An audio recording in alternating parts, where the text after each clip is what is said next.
to the cloud.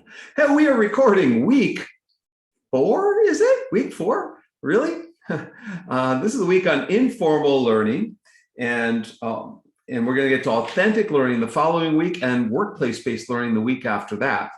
This is on informal learning environments, and makerspaces could be considered formal or informal, either one. It depends on how they're being used, right? That's true of all educational resources, tools, objects, and so forth that we interact with to learn. I'm one who's a heavy advocate of self-directed learning because I'm a product of that with distance and correspondence courses that help me get into graduate school. Therefore, I find this week particularly attractive. The second article assigned for this week or included, or maybe it's the first one actually, from Justin Whiting and Seth Martinez. They're alums of the IST program. Well, Seth is. Justin's still working on his dissertation. Justin will be in the second hour tonight. He'll be joining us at 8:30 from Utah, where he works in a healthcare system. He went off to get a job before dissertating, and so we can all nudge him along tonight and hear what stories he has to tell. We'll hear from Charan Wong as well from Colby College, who both Justin and Charan ran the Makerspace in the School of Education at Indiana University, which was 10 steps from my office when I had an office on the second floor of the School of Ed. So Justin and Charan have practical hands-on experiences with the School of Education undergraduate students and others in helping them design and make things. Tina Closer is going to join us in 1 hour from Bloomfield, Indiana, which is close to Bloomington, which has Crane Naval Weapons Resource Center, and it has a makerspace in that Crane Global Weapons Research Center to get kids excited about STEM education through makerspaces. So we'll hear from that project as well in 1 hour at, in effect, 8. We're at 7:15 Eastern time or 7:10 Eastern. Started a couple minutes late, but we'll get rolling here in a second. I want to mention that participatory learning, contributory learning is a kind of an offshoot of constructivism and constructionism. Constructivism is negotiating knowledge and generating new ideas. Constructionism is actually the building of a product, like a sandcastle at a beach is a product.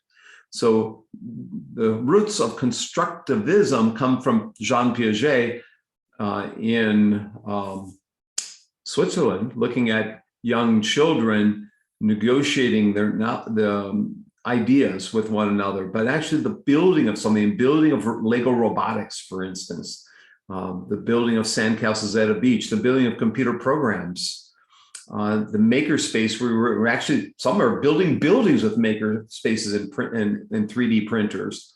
And there's actually a video in the possible readings on people designing structures, schools, and educational infrastructure through the making process. And that ties us in with what's called participatory learning. And we're, instead of instructor presenting something and students listening and then regurgitating on exams, we all co-contribute in that knowledge generation process and the knowledge sharing process in a community of learners, a community of practice. William studied this in effect in an indirect way or a direct way in his dissertation. He studied and went to Kenya first and watched the Maker Lab, I think, ideas unfold there. And he studied open educational resources, and he did a kind of a month or 2 month trip back to Kenya and Rwanda, where he did some interviewing about open educational resources. And when we got back to the US, William said, I'd really like to study maker spaces and labs because someday I want to start a maker space back in my home country in Africa, in Kenya. And so he went back and forth between Kenya and Bloomington, back and forth. He had different ideas each time, but eventually he settled in on kind of looking at surveying the field in terms of maker spaces and what was occurring mainly in the United States, and in particular tying that into open educational access and open educational resources with using some maybe pre-designed templates to make, and what is that all about. So William's going to explain all that. When he graduated a year ago, we had a little celebration, maybe a big celebration, with a couple other students who graduated at the time.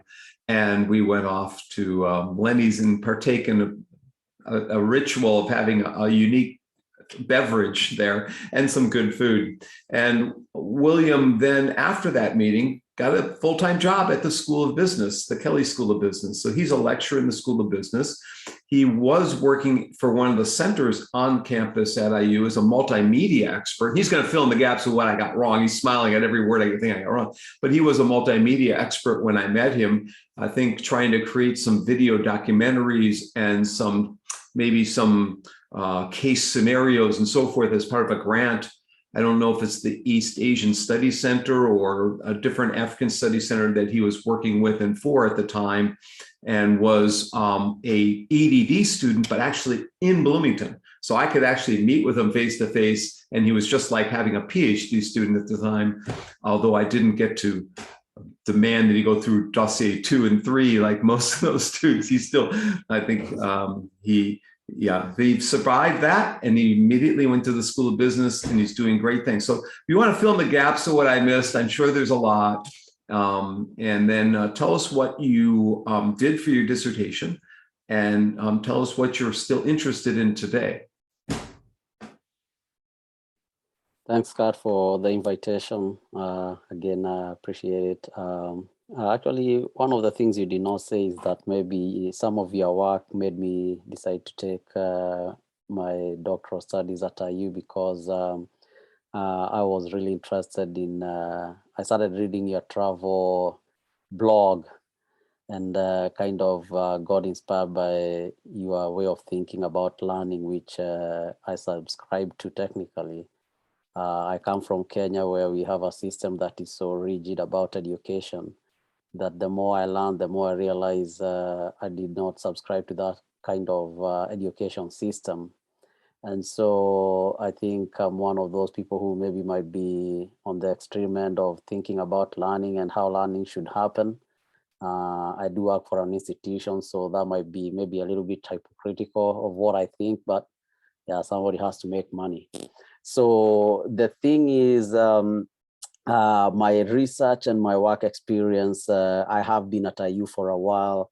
I did teach Swahili in the African Studies Department for almost 6 or 7 years. I developed my interests for instructional technologies there because I was involved in really creating videos for learning Swahili.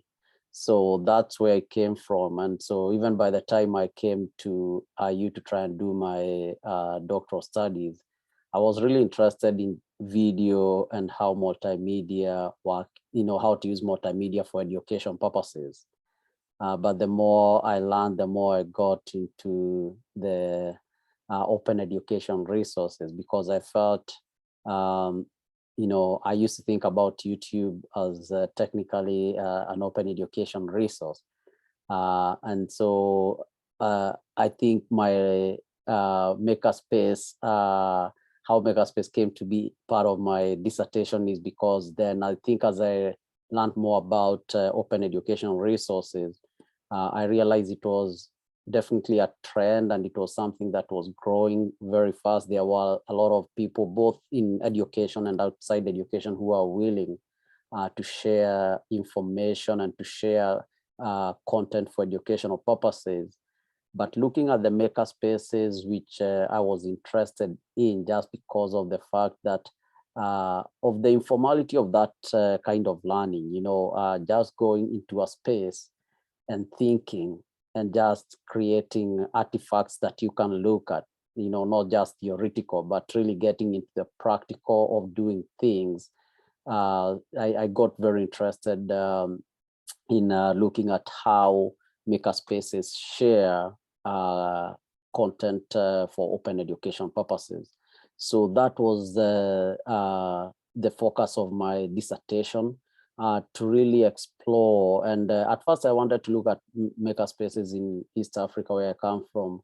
But you know, makerspaces are still maybe a Western thing. Technically, maybe there is other developed countries that still have a very big presence of makerspace, but makerspaces are still maybe not a thing in developing countries.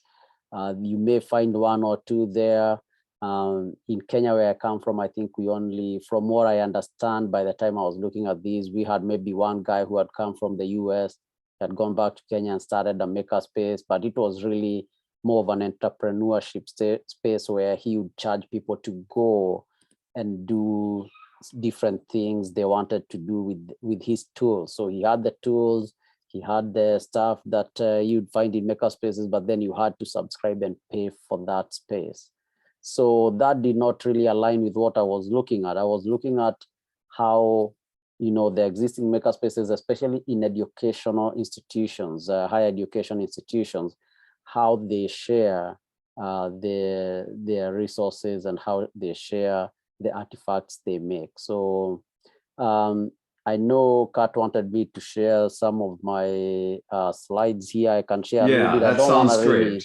I don't want to bore everyone with my slides, so I'm going to just briefly talk about my slide, and then I'm just going to show you a website that kind of made me go down this route.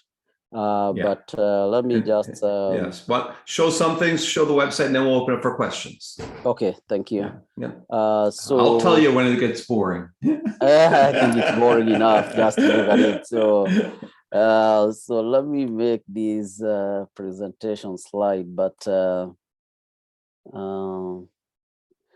so again, my dissertation title was Openness in the Making, Openness in Making for Educational Purposes, examining accessibility of online shared 3D printer artifacts in campus makerspaces. So I went very narrow with what I was trying to look at, because my goal was really not to figure out a lot. It was just to see, and really what I wanted to see is, could I come up with a protocol for how these artifacts should be shared? Because in my exploration, I couldn't find artifacts, especially 3D printer artifacts, that were shared in a way that they could be used for open educational purposes. And the open educational purposes, you have to go back to some principle, which I'm gonna maybe talk about here, but just because something is shared online doesn't mean it's openly shared for educational purposes. So let me see, I think this should move. Okay, yeah, so again, these are kind of the overview for my dissertation presentation that I did, so I'm not gonna go there. But the research problem for me was online shared printer artifacts in make schools, which I'm gonna talk about. We're gonna see that website. Make schools, makerspaces may not be openly accessible for makers to actively engage in open education practices, in contrast to make school higher education's commitment to making. So Make School, as we'll see, it's an organization actually that started with during Obama time, because former President Obama was a big advocate of makerspaces. So this is when Make Schools started. It was an organization that was supposed to promote making and sharing of resources in Make Schools across the US. So whenever I came across that initiative, I thought there was really sharing for open education purposes, but I did not find that. So that's why I was exploring this topic. Again, the literature review is kind of really, this is what sides I went. I kind of looked at it from makerspaces and maker movement, and then openness in education. And as you can see, my theoretical framework, again, constructionism, I think Kat mentioned that, connectivism, and open content practices. Okay, yeah. So the main purpose of this study, again, was to identify and describe openness practices of online shared 3D print artifacts. So I really did want to see what was there and really describe how it was shared. So I was really interested in, because most of the people I talked to during my research believed that they were sharing their artifacts openly for open educational purposes. Now, sharing a picture of something that you've created is really not sharing openly. I cannot really do much with that picture. I can't look at it, but I cannot really engage with it. So, but that there are some stuff about openness that people really do not understand. And so that's what I was trying to first describe how things are shared, and then kind of look at how they could be shared for openness technically. So again, I wanted to really increase the understanding of openness so that people can really understand when I decide to share something and I want to share openly, what do I need to do? And for those who know the Open Content Framework by David Wiley, and then the Creative Commons licenses, I think if you combine the ideas for those two, you end up with an openly shared content. Now, again, this is just two frameworks that maybe are currently, maybe if you are thinking about open education, I think this is kind of a benchmark. If content is shared and doesn't meet this benchmark, according to maybe my research on this, I would say maybe it's not openly. And then openness is kind of a spectrum. So if you want to look at it from maybe a little open to completely open, that's where the creative license comes in, because you can definitely decide how you want to license your content that you share. So again, I think you can look at it from that spectrum. So, William, let me interrupt yes. for just a second. Yes. So if you are interested in connectivism, in the spring, I'm going to teach R511, which is the intro to instructional tech. And I have a week on connectivism. And if you teach P540 on learning theories, you may also hear about connectivism if I'm the instructor. If others are the instructor, but 511, I just found out I'm doing 511 online in the spring. I'm also doing R795 dissertation prep in the spring, which is my other course this semester. I will also point out that when William talks about Creative Commons, that Creative Commons is a website you can go to, which gives you different indicators for the kind of license you want to give on anything you produce. If you have a book you want to give away, you can make it open for the general public. You can make it open to even let the other people sell it. There are different copyright, what's called actually copy left. They call it copy. Creative Commons calls it copy left. So they don't want Disney World to copy everything, just like they copy all these movies they produce. So they created this copy left notion to let anyone who produces something, participatory learning, contributory learning, when William creates something, he can put the copy left so that Disney World doesn't grab it and say it's theirs or anyone else around the world. So the basic notion is you own it and you can make it available to whoever you want to make it open by there's indicator designations that you can make on every content kind of object. The third thing for you, William, this class that right now is on designing learning environments or learning environments design. So any comment that you make that is related to developing a rich and effective learning environment, please add that in. So go ahead, William. Okay. So again, I found that those are kind of the things that I found that was significant with my study. So about the research itself, I think this is maybe the boring stuff, but I did interview some Makerspace administrators, 5. So these are people who are in charge of Makerspaces, and then one principal investigator. And so the principal investigator was the person who actually had the grant for Make School. And we're gonna go to the Make School website just for you to look at it.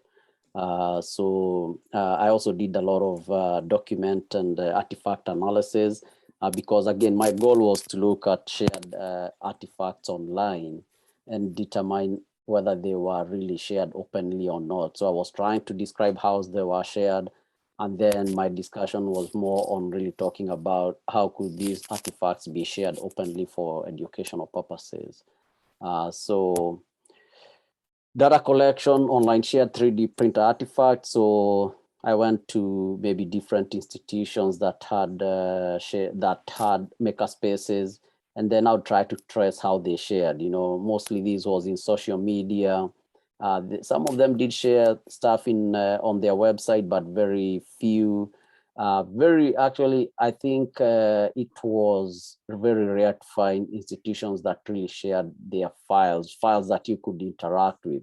There was a few that I looked at that they had shared, like files that you could download and interact with and even change, but that was maybe very few. So but I looked at institution and makerspace profile surveys. That was actually a survey that I did for people to answer, and then I interviews with the administrators. So data collection, again, that's what I was talking to website. So I had kind of levels because of the content analysis. So Make School website was where I started.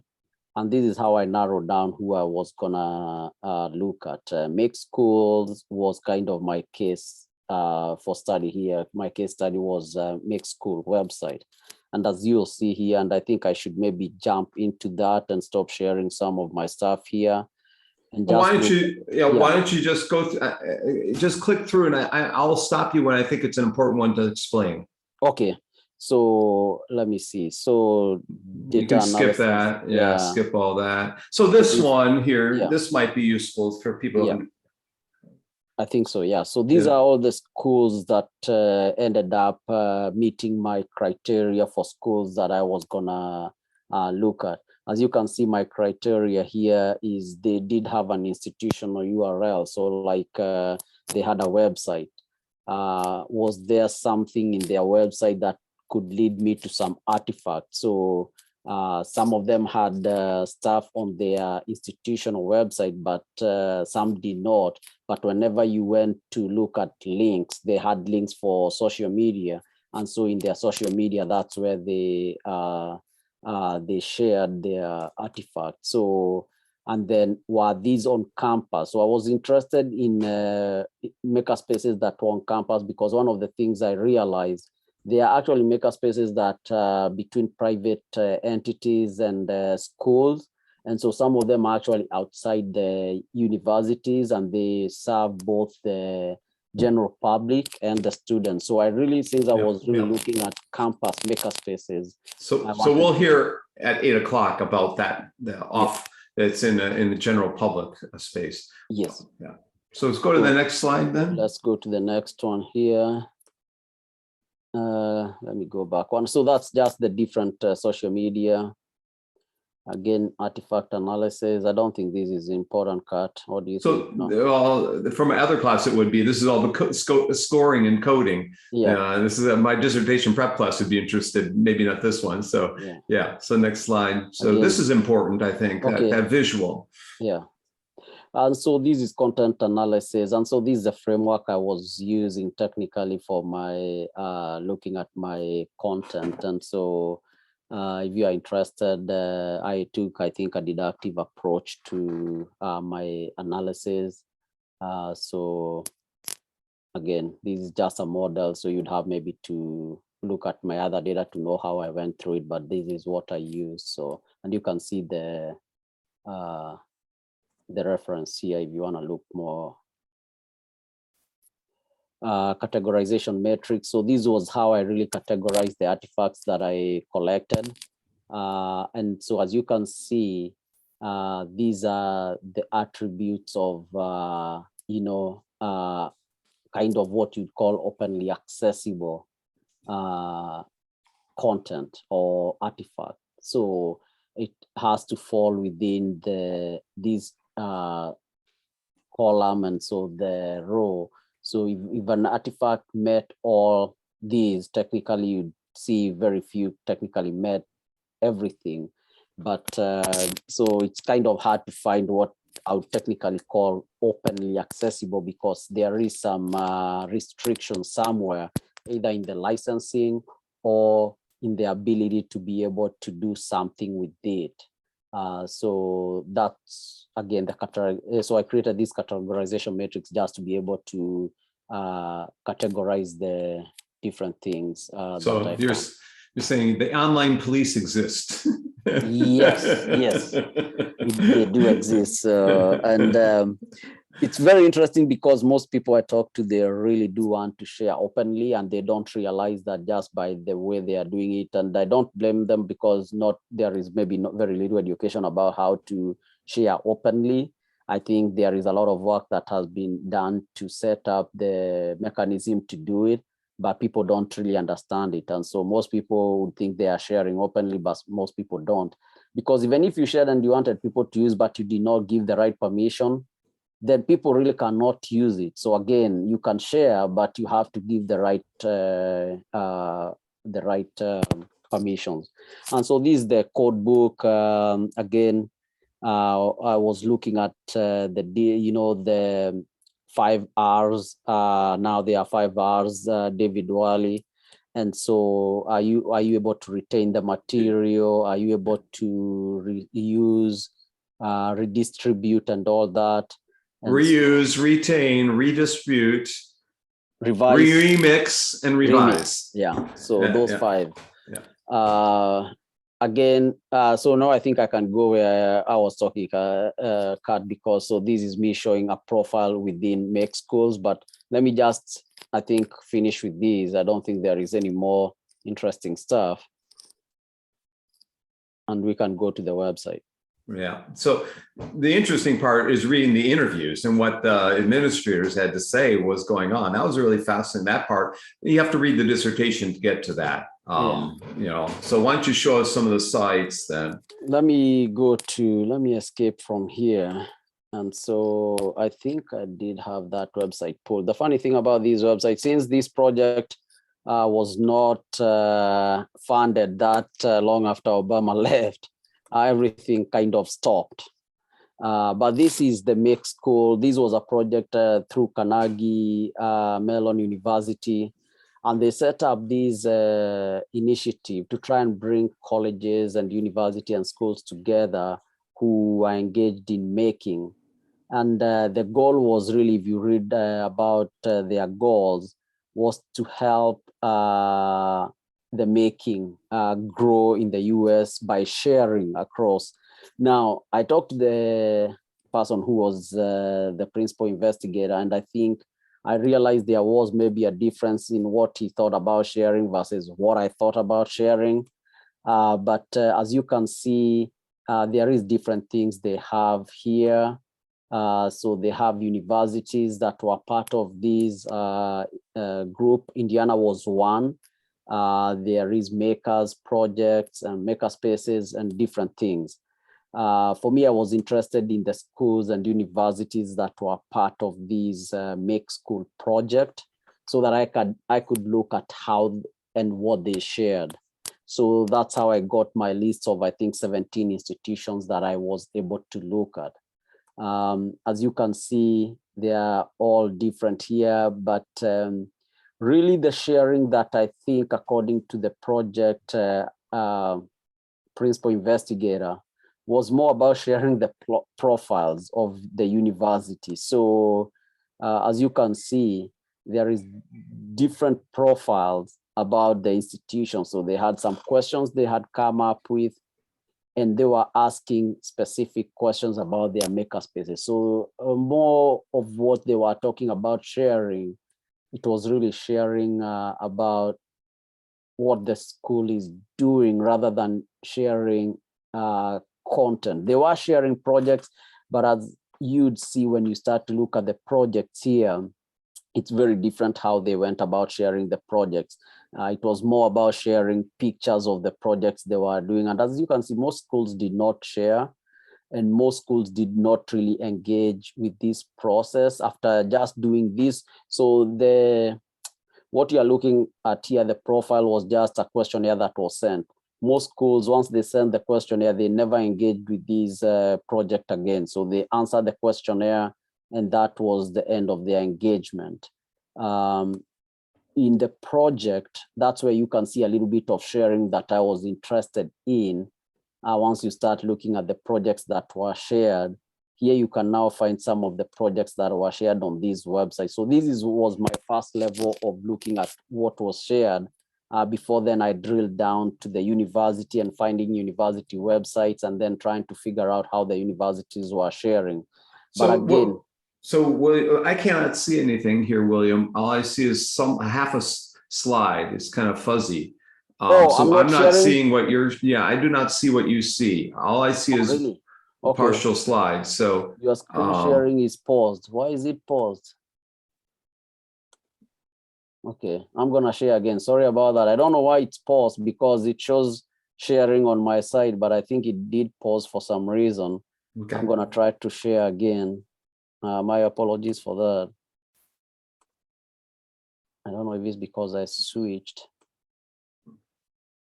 There you go. I see that. Sharing. Okay, sorry about that. So did you ever see any of the Makerspace website? No. Okay. Sorry. Wow. Okay. So I went very far. Again, this is the website. The address, if you want to look at it, is make.xsead.cmu.edu. So you can take some time to look at it. So this is where I started whenever I was looking at makerspaces, university makerspaces in the US. As I was saying, at the menu here can maybe give you a little bit more of what is here. I was looking at the schools and universities and then the project. So by the time Kat sent me the message, I was looking at the projects here, but the universities where I was talking about the sharing. Yeah, you can quickly show those universities and then go to the next two other. Yes. Yeah. So here is just what the sharing was all about. There was a questionnaire sent to the people who were administrators, and they answered these questions. And technically, that is the sharing, I guess, the project was talking about. Technically, when I talked to the principal investigator, they were talking about what the projects were doing. But I want to show you the projects here because I think this was what I was interested in, because I thought the projects they were sharing were gonna be open because that's how their language sounds, like they wanted to share projects openly.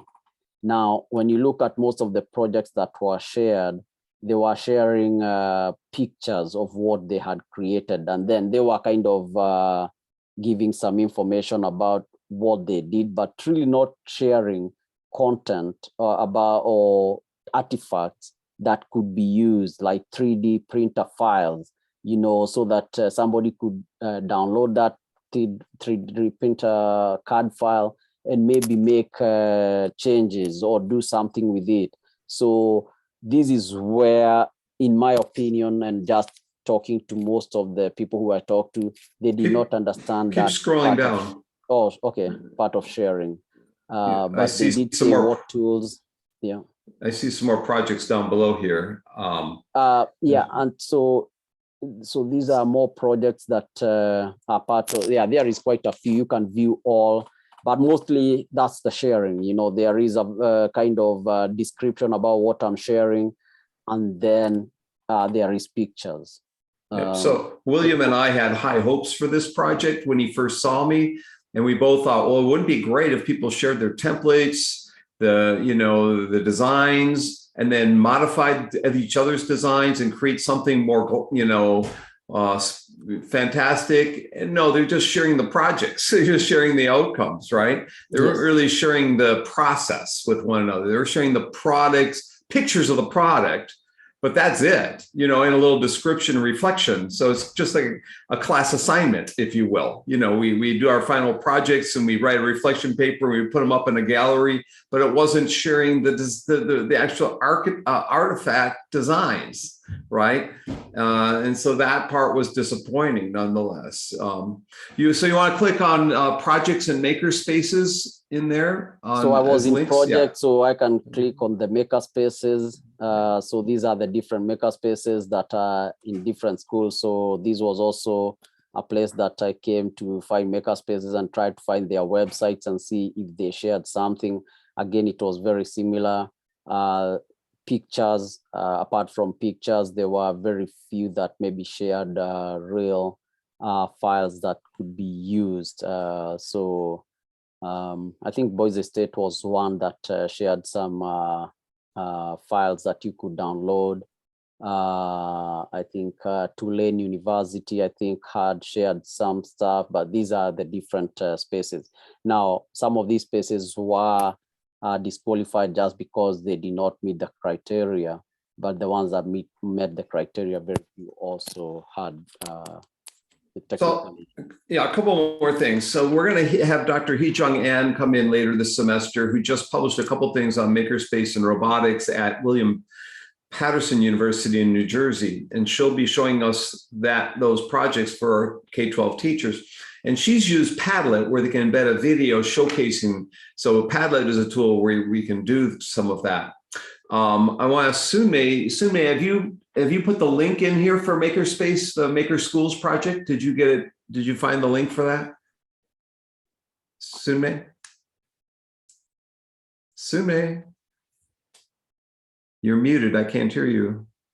Oh, okay. That website? Yeah. If you could put the Maker Schools website in the chat, then people could explore all these links, right? Right, William? Yes, Yeah, exactly. Yeah. So I think, and that's all maybe I have to say about the Make Schools project. I think if you are interested, you can see, but I can tell you this project did technically, I don't want to say fail, but this project technically ended in 2017 after Obama left, and nothing has gone on then, since the next administration was not interested in what was going on about this stuff. So the project's been trumped. Yeah. And unfortunately, this is what happens in education. We salivate and bow and genuflect to people getting grants, and then either the grant ends or new politicians come into place. I had a big project, a $3 million project with people in the School of Ed before Obama. It was worth the Bush administration. And when Obama got elected, that got canceled. So it's not one place. Every political party does it to the previous political party, and they can the previous. A lot of times this happens. So so it's kind of weird that everyone gravitates and salivates for the grants when we're in education. We just do a series of grants on different topics that are hot, and no one ever learns anything from things. Oftentimes we just move on to the next thing. If we all spend all this money, and so I, as a former accountant, I can kind of see why people complain that there's waste in education when you see projects like this that people get all hyped up about, and then nothing ever comes. Really, not much comes. Something does happen, of course, but not much. And so this goes back to my talk last week on Education 3.0, 4.0, or Education 2020. If we're going to move to the space where kids are innovating, kids are designing in the innovation age, and get us out of direct instruction approaches, we need opportunities brought about by educational technology and resources and curriculum for getting kids to be more active in their own learning. And makerspaces will be, hopefully, a key part of that. And that's why this day I've devoted to just bringing people in to talk about makerspaces, because if we want to empower children, we want to empower adults to create something they can be proud of and have a sense of themselves as a successful learner, rather than just taking traditional multiple choice exams and have us told what we got wrong. Instead, empower them by having them build something they can show their parents, grandparents back in India. The same was true of when we had students a decade ago writing wiki books, or doing their own podcast shows, or doing their own blogging, the Web 2.0. Now we move in the Web 3.0 with makerspaces, hopefully to share what's going on, and immersive worlds of VR and AR and AI, and all these technologies come about to really enable the learners to have some personalization, some customization of the learning, and to find projects of interest to you, so an idea of interest to you, and go and do it and design it. So that's what's exciting here to me. Will you want to comment on that, and then we're going to open up for questions. And I think that's a good point you raised there, because the design, as I was looking at all these makerspaces and different people doing different things, it's not just in education, even in history. There are people using it in history to create artifacts. Right. There are people using it in math to create, actually the professor, I think he's from James Madison or another university, who has done a lot with mathematics and creating objects in her math class, and I think she's become renowned for that. Right. So, I remember you talking about her. yeah, Yeah, so yeah. there is quite a lot you can do. It's something that I'm thinking in business school, especially with entrepreneurship courses where they are starting to think about it. But why not give students an opportunity to, if they are interested in entrepreneurship and create stuff, to start creating them when they are in college and not wait until they graduate. So I think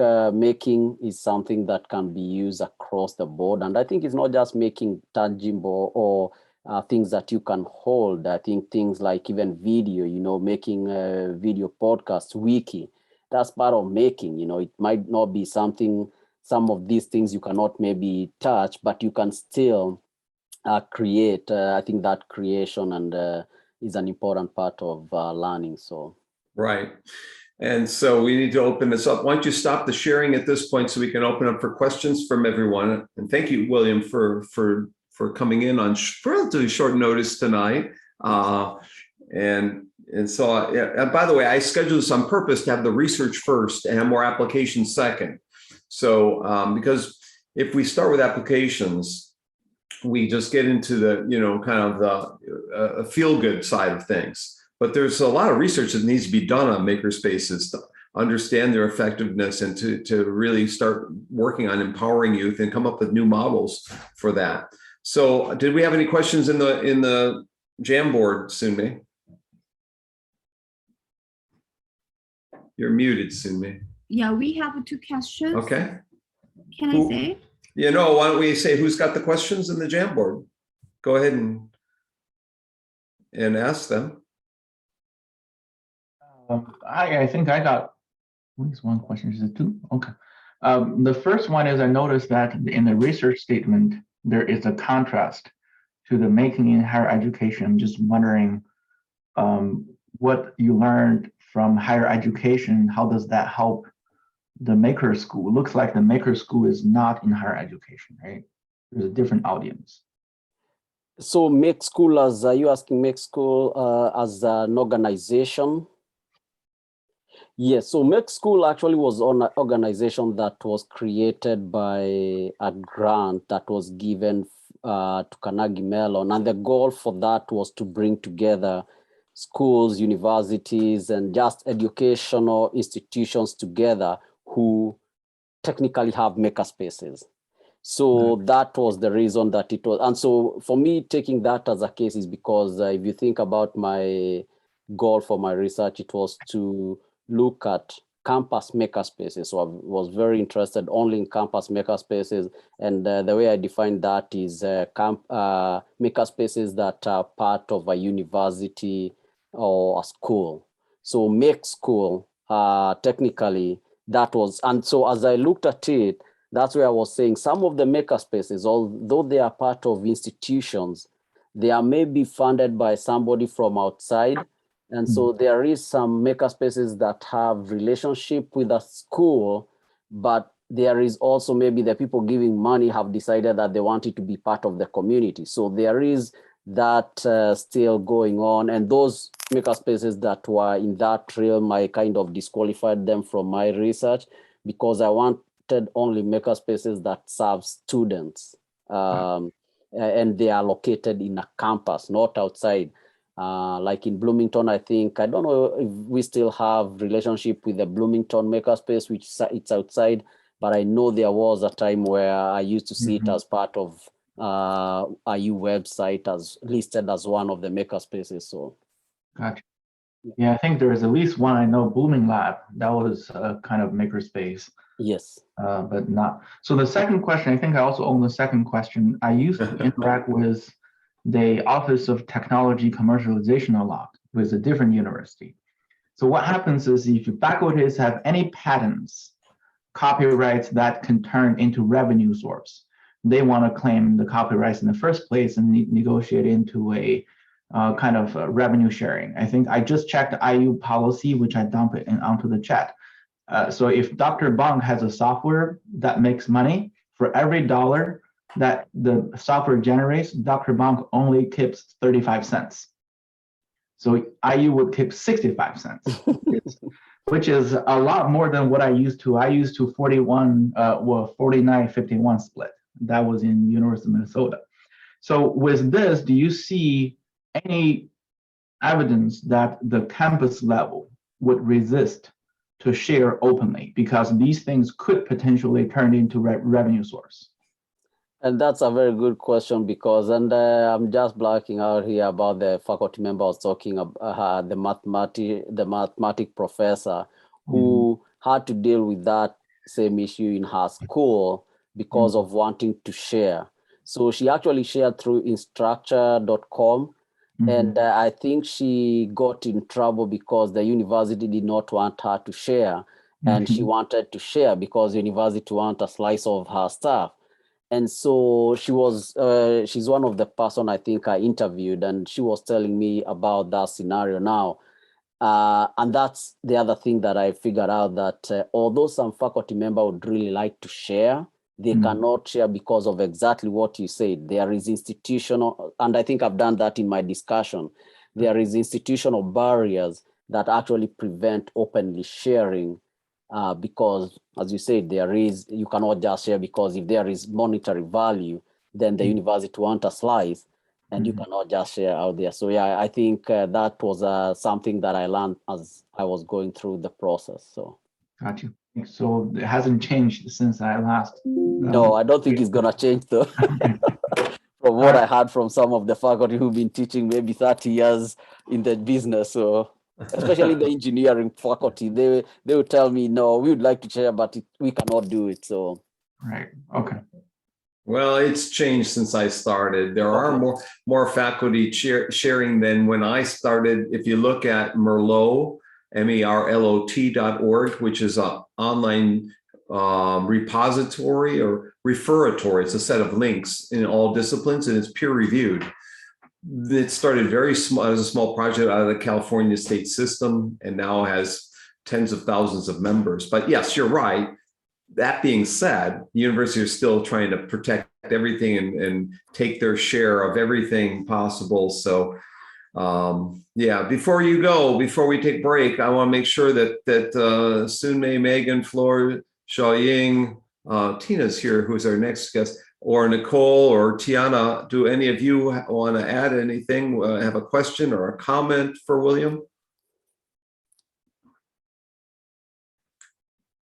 Request. Nicole, you're unmuted for a second. Yeah. Yeah, I had a question. I'm not sure if you would be able to answer it, but I might as well take the shot in the dark. If an educator wanted to put out content and make it, how you said, copy left, and make it available for any educator to use freely without having to worry about copyright, how would a educator do that online? Do you know? Yes, so there is some platforms, and so for like Makerspaces, I think instructure.com is one of the, no, Instructable, not Instructure, but Instructable is one of that website that you can share. And I think there is actually some universities, and I think which one of the universities that I looked at, and I don't remember now, but they actually have that as part of their sharing, and they actually encourage the students. I think it's John Hopkins, is the same math professor, so she uses it because that's the only way she could share. She couldn't share any other way. But some of these platforms, and I think even OER, Open Education Resource, they have their own platform where you could even create content and share openly. So if you go to OER, if you Google OER, there is a platform that specifically, I actually did create a training there for a friend of mine in East Africa for agriculture benchmarking. So you could go there, create, and give whichever level Creative Commons you want. So depending on what you are doing with Makerspace, I think Instructable is one. There is actually another one that is getting popularity. I think it's in my dissertation. I'm forgetting the name. But there is platforms out there that are dedicated to sharing openly. So another thing you do is you indicate on your documents at the bottom Yes. what the Creative Commons license that you want to put on. There are 4 designations, and one is like share alike. I forget what all the names are. And I can share that website for you guys Yeah. if you are interested in really trying to share something. I'm not a lawyer, but there's legalese at the bottom. It's very simple for you to pen paste. It's like SA, which I forget what SA stands for, by this, it's just, you put these 4 designations and it indicates the people who can use it or not use it, what rights they have, and can you use the whole document? Can you repurpose that document and then post it up? Can you redo it and post it up for the general public? Can you redo it and post it and sell it? There's all these designations that the rights that you hand over to other people, in effect. Yeah. Floor wants to at least say something before you go, William. Floor posted a message. You want to unmute for a second and say and thank William? I don't know if you can hear me. Everybody just froze on me, so it might be me because I did have one thing. Yeah, go ahead. I don't know. My internet's cutting out. I'm sorry. It says I'll you're type muted. it in the chat. Yeah. Well, does anyone else want to make a final comment here?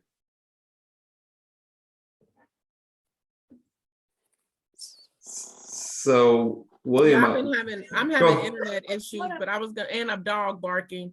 I was gonna say thank you for Welcome. the research that you've done. It's really great. Thank you.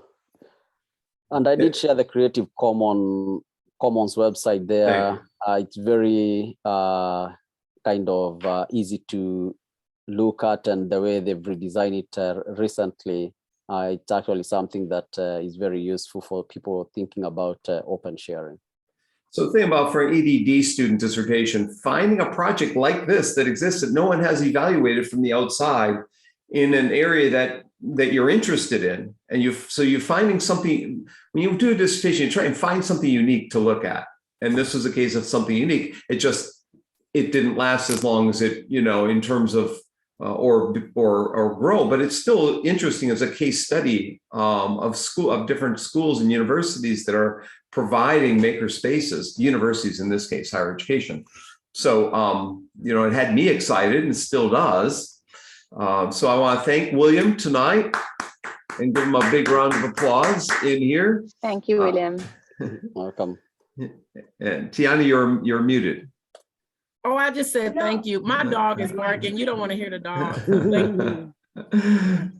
So I know Kat likes to call me Kanye. I'm not Kanye, I'm Kanye, but that's fine. If I had money, I would like to be Kanye. The only thing I want from Kanye is money. Otherwise, nothing else. And he changed his name from Will to West. No, I'm not doing that. The only thing I said I need from him is money. Anyway, thank you, Kat. You all have a good evening. Yeah, I'm going to stop the recording at this point. Hang on a second. And I'm going to leave.